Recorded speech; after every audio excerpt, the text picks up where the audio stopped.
el exec, el exec. El Vélez,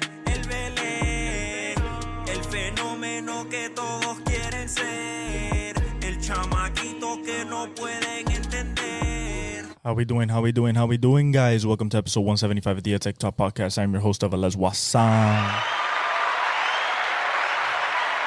Beautiful Saturday morning here. So I waited this week because there was not a lot happening in the early week. So I kind of just put it all together into this episode. Next week, once Formula One gets ready, because Formula One is in Australia next week, we're going to talk about the Bahrain testing here shortly. We have closer and closer to MLB. Spring training is in full swing. Ohtani hit a bomb on his first at bat. Bellinger hit a bomb. So we're back into the swing of things. Sandy Alcantara sitting 98-99. So we'll see how the former Cy Young winner gets along with the Marlins with a new skipper. We have NASCAR at COTA this week. I'm actually going to my parents' house after I finish the episode to go see Xfinity of that. Christopher Bell won last week in a crazy race at Atlanta.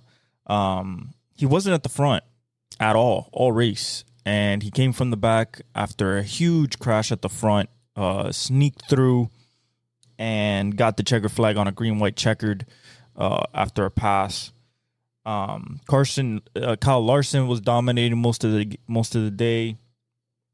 The Fords were dominant, Keselowski and all the RFK cars, your Austin Cindrics and your Joey Logano's, Chris, they were all like, Ford has shown that they have the speed, at least at these beginning first two tracks, but they haven't been able to win. And that's just how it goes in NASCAR. But Christopher Bell is once again into the playoffs, just like he was last year. He made it to the Final Four last year. I thought he was going to win the championship. I think he was really had the best shot. And then, Blaney got up there and took it for the second time in a row.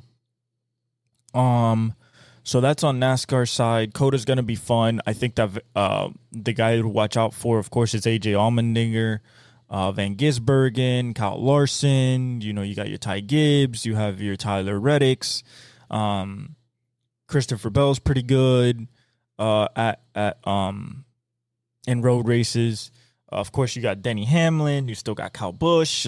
So you have a lot of Bowman is really good. Now Gregson's up there with the big boys. Hopefully he fights for at least like a top 10 or a top 5 because he's a good road racer as well. No Martin Truex Jr., so they don't have to worry about him. But they still have to worry about Chase Elliott. So I think that this is either a Larson track, a Shane Van Gisbergen track. Of course, AJ's always in it. But I could see a Toyota. I could see a Ty Gibbs. I could see a Tyler Reddick win this race. I could see a Chase Elliott win this race. It's going to be very interesting who can hold the speed. It's a very fast track, very long. It's a Formula One track. Really fun.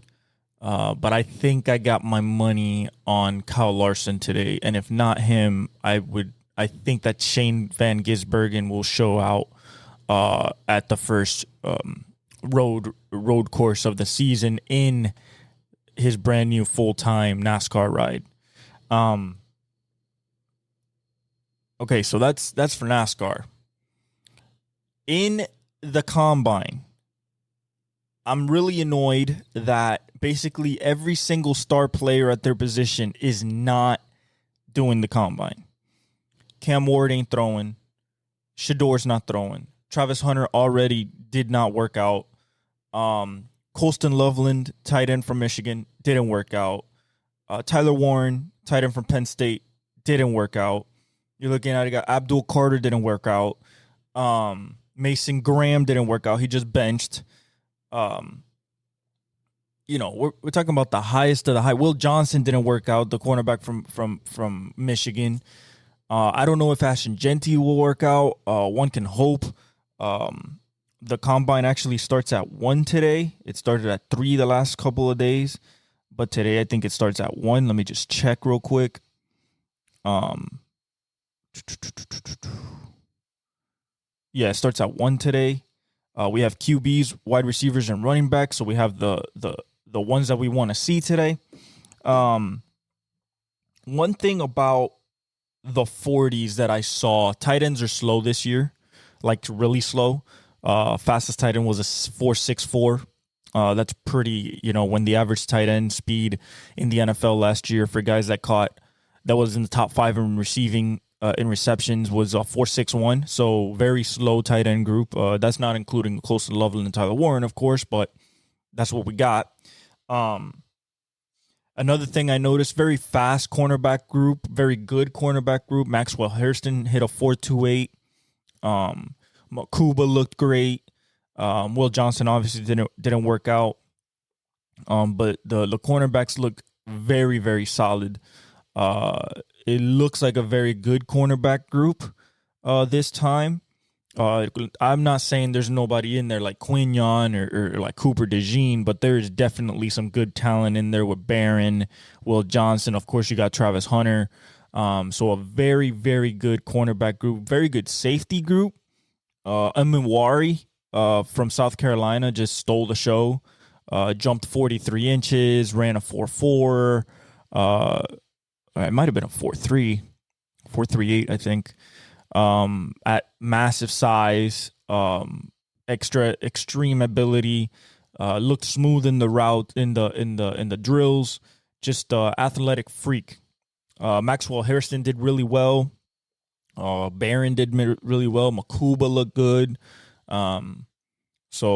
Mohammed looked good from he was the transfer from Washington to Oregon. He looked pretty good. So the cornerback group looked well. The linebacker group looked well. Stutzman, they got Jack Sawyer. They all look pretty good. JT did not participate. I don't think JTT from Ohio State, he did not participate. Burke looked good. Denzel Burke, the corner / safety, he looked good as well. The D linemen are very, very deep, extremely athletic, very powerful. No Mason Graham, of course, in the workouts, but people did show out. It was really, really James Pierce ran a 4.4. James Pierce Jr., the edges, showed out without no Abdul Carter. Didn't matter. No Jalen Walker either. But they were very, very, very solid. So the combine has been going well, but today as we get quarterbacks, wide receivers, and running backs, we'll see if Ashton Genty runs. Haven't heard anything about that, so hopefully he does. We have only Luther Burden of the top wide receiver class is gonna work out. I don't think Tetairoa McMillan is working out. Neither's Travis Hunter. Got to see if Emeka Ibuka works out. The two Texas guys though, Bolden, Isaiah, he's gonna Isaiah Bond, he's gonna try to break the 4.21 for Xavier Worthy. He says that he has a shot at it. He might go 4.20, 4.19. That'd be crazy. I didn't think that there was another guy out there in the next 5 years that could probably touch that time, but we'll see. And I'm really excited about Golden. I think he's going to probably show out the most, besides Luther Burden from Missouri. And then as for the quarterbacks, you're going to see a Jackson Dart. You're going to see Jalen Milroe. They're going to be the talk because there is no Cam Ward. There is no Shador. You're going to see Kyle McCord. You're going to see Riley Leonard, and we're going to see what these guys can do throwing the football. We're going to see how they process their footwork, accuracy, and really get a baseline, especially for Jalen Milroe, Jackson Dart, who's probably the most natural thrower of the bunch, maybe Kyle McCord to some extent as well.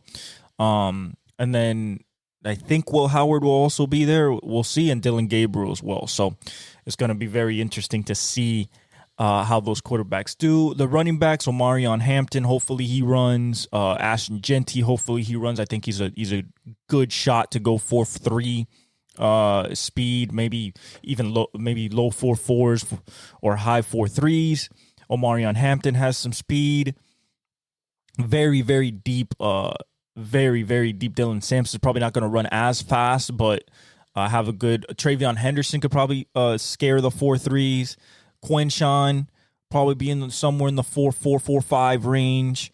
So I'm very excited to see the running backs as well as the wide receivers. And the O-line is on Sunday, the day that, there's a lot of sports activities and people don't want to see fat people. So that's for the combine. As for free agency, the first domino fell. Stafford has re-signed with the Rams. The terms on the deal are not public yet, but Ian Rappaport reported about 10:30, 11 o'clock while Pat McAfee was on the show, was doing his show right before the combine started. That Matthew Stafford indeed fielded offers, and something the Raiders had something on the table. But when he went back to the Rams with that offer, the Rams said, hey, this is your home. You don't want to move again. Of course he doesn't. He has his kids. He has his wife. He has his life there. He won a Super Bowl there. He's going to go down as one of the best Rams quarterbacks of all time, right behind Kurt Warner.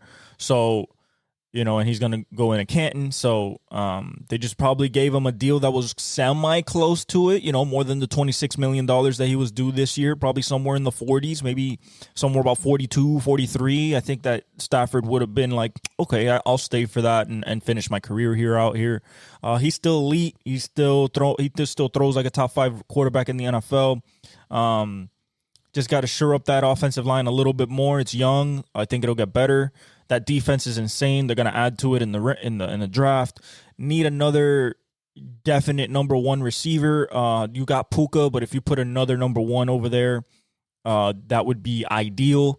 But that's the first domino. So now that Stafford is at the Rams, now we immediately turn to two guys, Aaron Rodgers and Sam Darnold. I think more Sam Darnold than Aaron Rodgers. And then at a lesser extent, you look at Kirk Cousins. For the teams at the top of the draft who necessarily want to pick something else. For example, a Tennessee Titans. Would they go after Aaron Rodgers or Sam Darnold in order to pick an Abdul Carter or a Travis Hunter?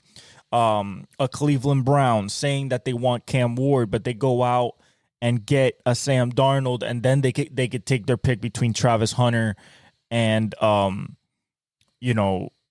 guy like Mason Graham or a offensive tackle.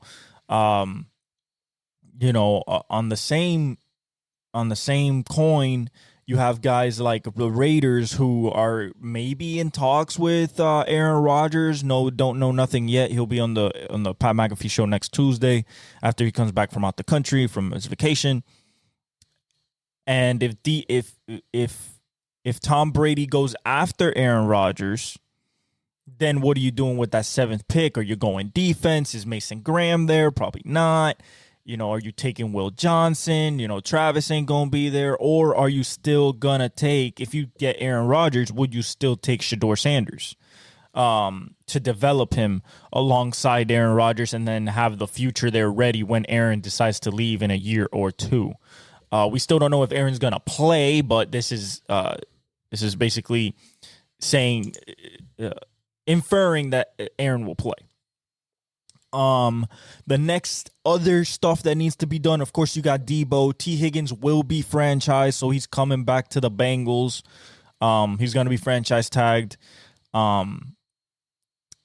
Trey Smith got franchise tagged, the number 1 guard in the league, left guard in the league by the Chiefs. He got franchise tagged, so he ain't going nowhere. They're definitely working on a long-term extension.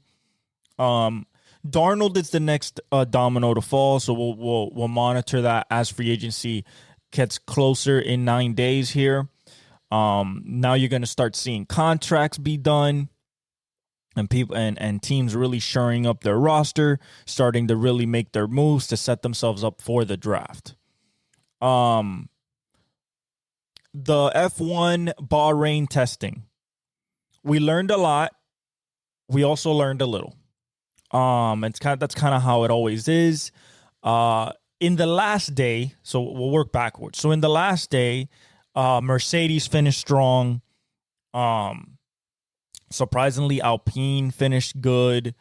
Red Bull still figuring out the kinks, but I don't think Red Bull's going to have any real problems. I think they're still going to be in that top 4 fight, but in Bahrain testing, it just didn't look like they were fully in sync, especially with Max.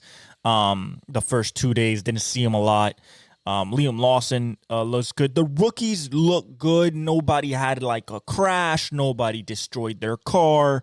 When you're talking about Liam Lawson, Kimi Antonelli, there's more. Jack Doohan. I'm missing one. I'm missing a rookie. But so they look good. Haas looks like they've been working on the long run pace, on the heavy fuel load pace to keep speed up and not just be fast in qualifying. Aston Martin doesn't have the influence of Adrian Newey yet because he's working mostly on the 2026 car. That's why the move was made. But I feel like they are figuring out some things. Ferrari looks competitive. McLaren looks competitive. What I mean by that is like they could be fighting for the championship at the end. What's going to make or break for Lewis Hamilton or Lando Norris's chase for this championship, it might be their teammates. Oscar Piastri ran well. So did Charles Leclerc. If I'm being honest, I think that the favorite is probably Lando.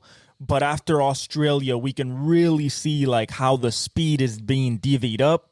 What the skill is like in this. It's not a new car, but there's slight changes and they've changed floors and wings and stuff like that. There's other slight changes, technical changes. It's not like the car is completely new, but the way that Lewis over these past 3 days adapted to the car, got faster, got more aggressive, it bodes well for the future of this season, for Lewis chasing that elusive and coveted 8th world title. It would be the first time that Ferrari wins since 2008, since Kimi Räikkönen won the last Ferrari championship in 2008. And for McLaren, it would be the first time since Lewis Hamilton won a championship in 2007, or 2009. Max is going after a 5th straight championship. Only one other guy has done that, and that's Michael Schumacher, of course, from 2000 to 2005. I like what I see from the grid. Next year, there's going to be 22 teams with Sauber turning into Audi, and I believe Cadillac coming in, and Honda as a full outfit, or Toyota. I forgot who it was that's coming in as a full outfit, but it's 2 teams, so there's going to be 22 cars on the grid, or 24. No, another team's coming, so there's going to be 22 cars on the grid. There's 20 right now. Another team is coming next year. I believe it's Cadillac. So testing went well. Nobody crashed. Everybody got some good laps in, 70, 80 plus laps every day. Cars were reliable-ish. Red Bull had a problem, I believe. I think Racing Bulls had a problem. But other than that, the cars were definitely reliable. They've been reliable for the last few years just because these technical regulations are kind of just honed in at this point, so they know what to bring in the car and how to not break it. But it's going to be very exciting. We have Melbourne this upcoming week. Champions League quarterfinals begin very, very soon. I think in the next few days, if I'm being accurate with that, let me tell you. We already went through my predictions. March 4th to the 12th, so next week, Tuesday, Dortmund is at 3. You have Real Madrid at 3. Then you have Barcelona on Wednesday at 3 on Paramount Plus. So that's going to be very exciting. The Champions League quarterfinals, round of 16 is going to be underway. Okay, so let's talk a little bit about NBA. Okay. Curry drops 56 to lead the Warriors to a 7-1 record since Jimmy got there. Jimmy didn't have a good game, but Curry on February 27th, which he dropped his 54 against the Garden, where he finally announced himself in 2012, and then in 2016 in his unanimous MVP season, he drops the 46 against OKC with the shot of the double bang by Mike Breen. So February 27th, I don't know what it is, but he loves hitting more than 10 threes on February 27th. He hit a 12 against New York. He hit 11 against OKC, and then he hit another 12 against the Magic. They needed every single one of them. Paolo came out to play. He dropped 41. He went 12 for 20. He went 12 for 19 from 3. Curry did. Hit a half-court shot at the buzzer at halftime. It just looked like he was cooking. He was 19 for 25 overall. Super efficient. Or 15 for 25. So, I forgot what. Let me see his box score. His box score was nuts. It was his 45th game, shooting over 9, making over 9 threes in a game. That is like by far more than anybody else. Lillard is the next guy with 14. But the way he did it is incredible. The way Steph is now free again is incredible. We went 16 for 25, 12 from 19 from 3, scored 56, 4 rebounds, 3 assists, and nobody else really scored. You got Draymond with 12, Butler scored 5, had 7 assists, Pod scored 8, and then Quentin Post scored 18. Meanwhile, you got Banchero with 41 and Franz Wagner with 27. And that was pretty much it for them. In Orlando, really big win. It takes them to the standings. We go to the standings right now, and they are at 7, tied with the Clippers right now for that 6th spot. So if they can get into the top 6, avoid the play-in, then you got a real chance there. Because Curry and Jimmy, once they get to the playoffs, it's a different type of monster that you're dealing with, as well as Draymond. And Steve Kerr is a really good playoff coach. So you got Dallas at 8, half a game back. Minnesota at 17 back, just 1 game back. And then Sacramento at 17.5 games back. Phoenix is basically out of it. They're 3 games back of Sacramento for that 10th spot. The Lakers are 10.5 out of the number 1 seed, but they're only 1 game behind Denver for the 2 seed. Memphis is right there, half a game behind Denver, and Houston's just 1 game behind Memphis for the 3 seed. And then you have a 4-game gap from 11 to 16 games from the Houston to the Clippers for the 5 and 6. So if Golden State goes to the 6th spot, I don't know if making up those 4 games is possible, especially the way Houston's been playing. And the Lakers and Memphis. Luka turned 26 yesterday. He dropped 31. So they're playing really well, but Golden State definitely has a chance this year, and don't sleep on them. OKC still 48-11. They are 9.5 games up on Denver. Incredible 8-2 in their last 10. So is Denver. Lakers are 8-2 in their last 10. And 7-3 are Golden State with a 5-game winning streak in their last 10. Ant gets ejected, gets his 16th technical, gets suspended. They start talking about the face of the NBA. LeBron says that there's a weird energy around it because everybody that talks about the game talks shit about the players.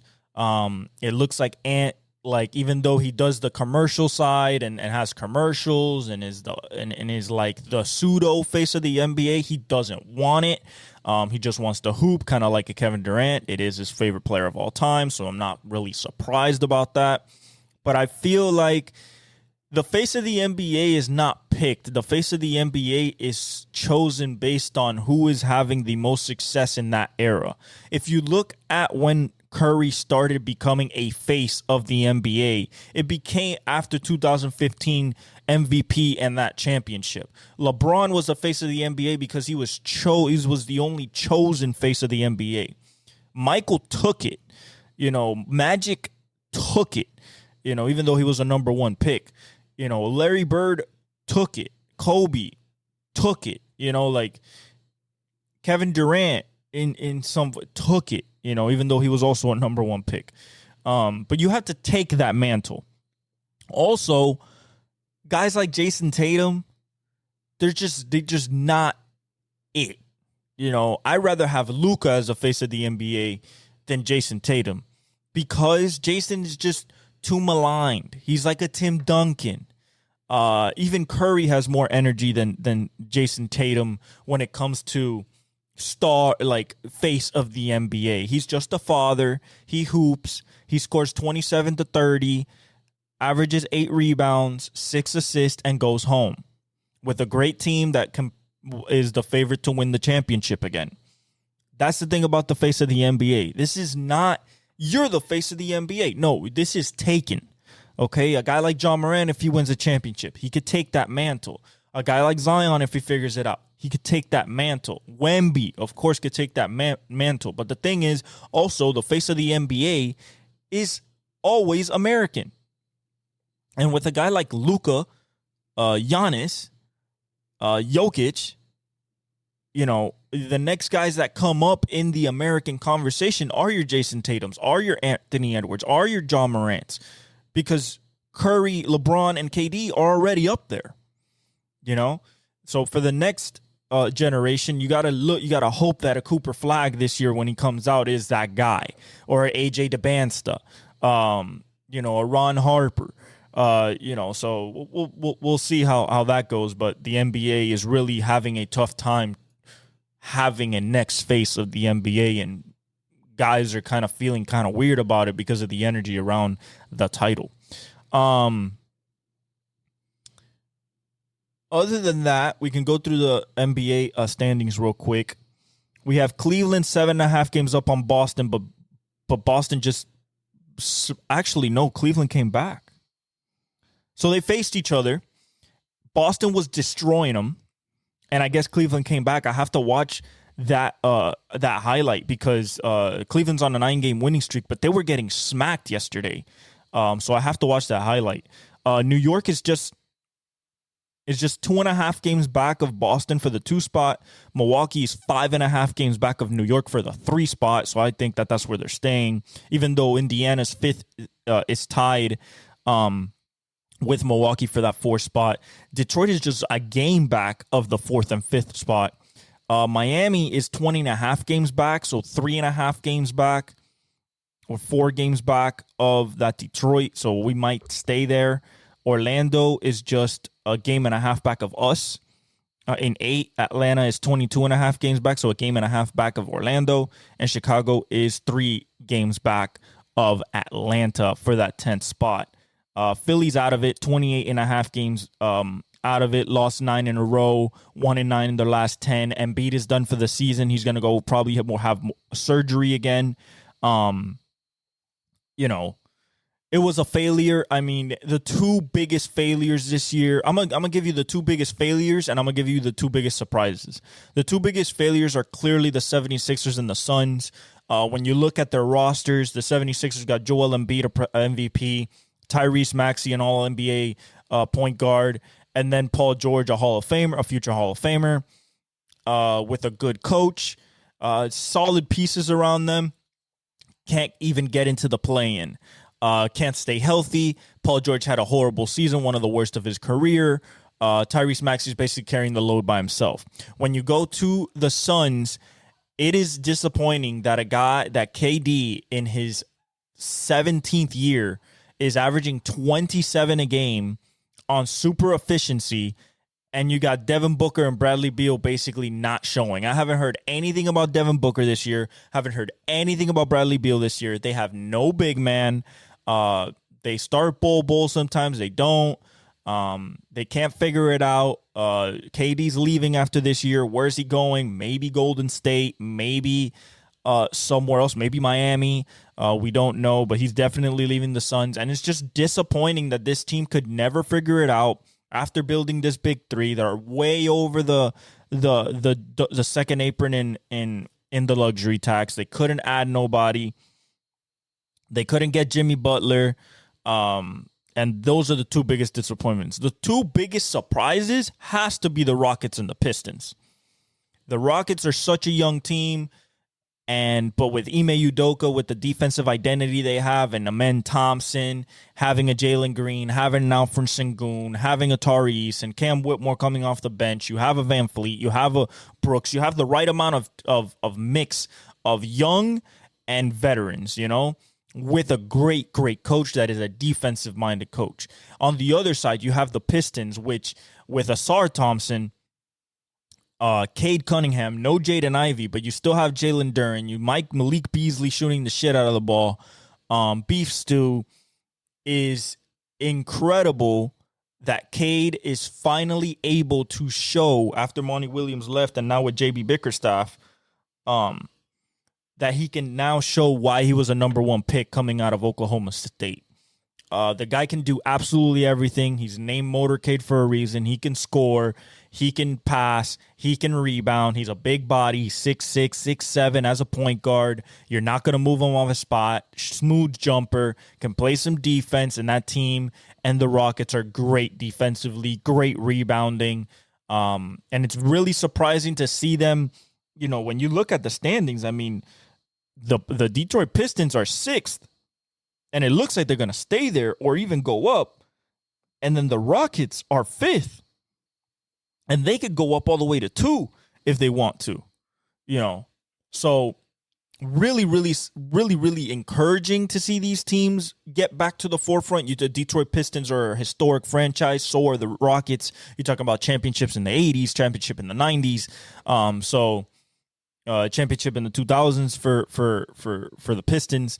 So you are talking about two franchises that really drive up ratings in the NBA, and when they're doing well, and it's very surprising and refreshing to see those teams up there.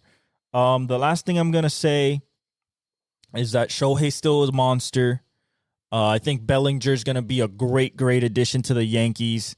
Even though, if I was talking to this about this to my friend early, like a day ago, I was like, if the Yankees put Jason Dominguez and Aaron Judge in right and center, the only plus defender in the outfield you're going to have is Bellinger, who's a former Gold Glove at right field. So I don't know how they're going to figure that out.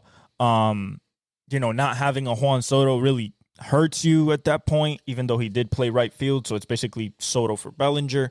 But Ohtani's going to be still great. First at bat, home run, just like Juan Soto. It's just, that's how it is, with those superstars. But I'm really excited to see the pitching. That's what I really want to see. I want to see Max Fried in the pinstripes. I want to see Garrett Cole, how he,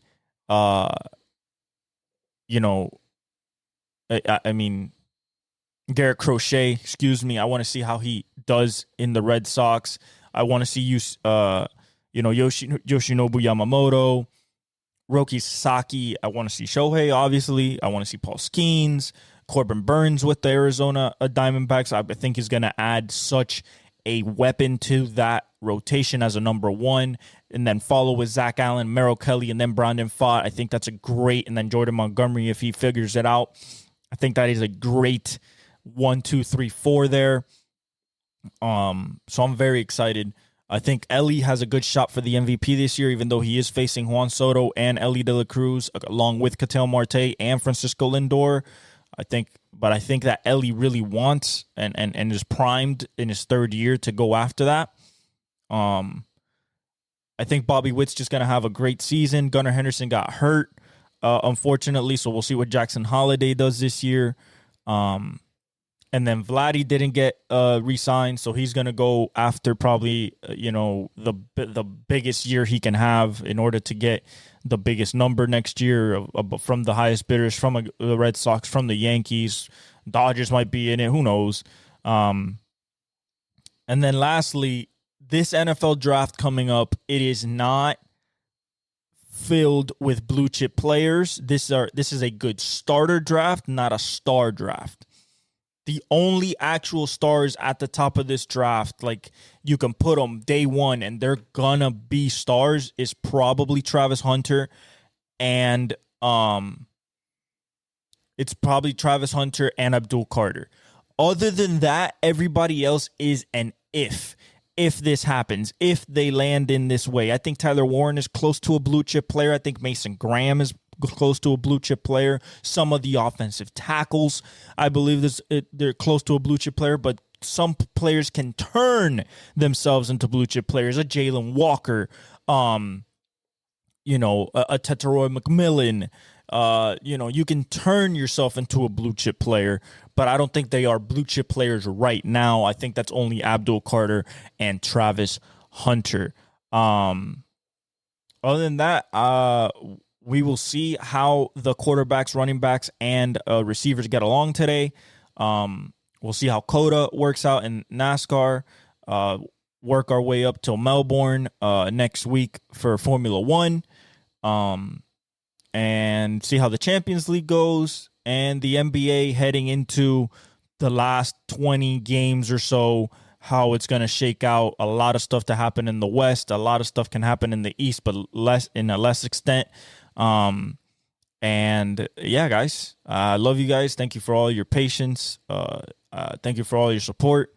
I love you guys. God bless. And I leave you all with the outro. El exec, el vele,